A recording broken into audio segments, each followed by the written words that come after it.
My fellow Caymanians and residents, I am Roy McTaggart, Leader of the Opposition.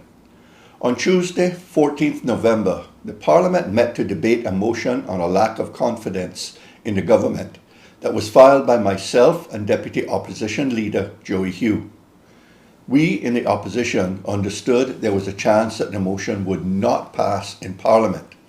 However, we were obliged to bring the motion given the parliamentary crisis that the government had caused for itself with a hung parliament and the country's 2024-2025 budget still in limbo. The constant infighting within the pact was also causing the country actual harm. It was clear on Tuesday from those who spoke that the pact was not only unviable in Parliament, with the government and the opposition having 9 seats each, but that pact could not continue under the leadership of Premier Panton. Something had to change to bring about a stable and effective government. I said in Parliament there were 2 paths to putting such a new government in place. One path was for some in the pact government to work with us in a new Progressives-led government. Given the vast experience on our side, this was the best solution.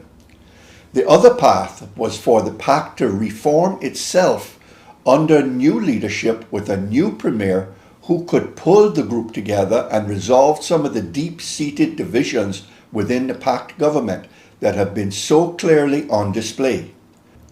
A new, solid leader could allow a more coherent and cohesive pact government to emerge, to create a sensible program for government and quickly pull together a new budget. Overnight on Tuesday and throughout the day on Wednesday, I learned that the pact members had heeded my advice to reform. On Wednesday night, the government announced that the Honourable Juliana O'Connor-Connolly was sworn in as Premier and the Honourable Andre Ebanks as Deputy Premier. The reformed group included former pact members. As we all know, the new group has rebranded themselves as the United People's Movement. I am satisfied that the opposition has achieved our main objective, to bring about change and force the former pact to acknowledge that new leadership and direction were needed by them.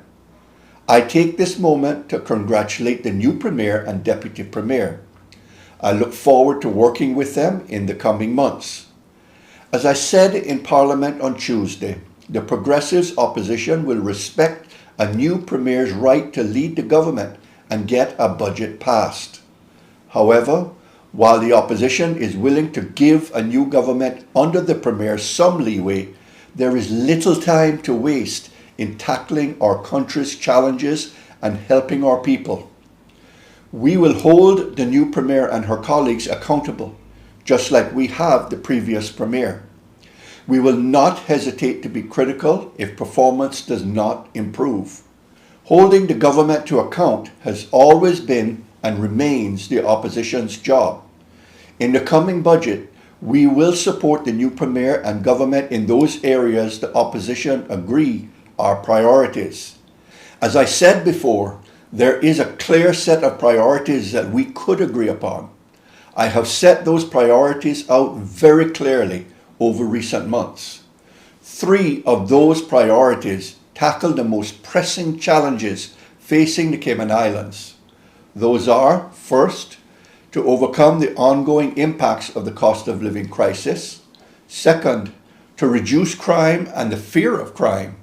And third, to enable better, more affordable access to housing. The other 3 priorities are areas where action in the next 2 years covered by this budget is necessary to meet immediate challenges and better prepare the Cayman Islands for the future. Those are, 1, to restore Cayman's economy to a path of steady, sustainable growth. 2, to accelerate action to mitigate climate change and to adapt to its impacts. And third, to respond positively to the challenges of an aging population. The Progressives are willing to support a new budget that includes those priorities. The country now needs stability, and our people deserve an effective, cohesive government. We pray that this reformed government will provide that stability. We in the Progressives opposition will be watching. Thank you for listening to me, and may God continue to bless our beloved Cayman Islands.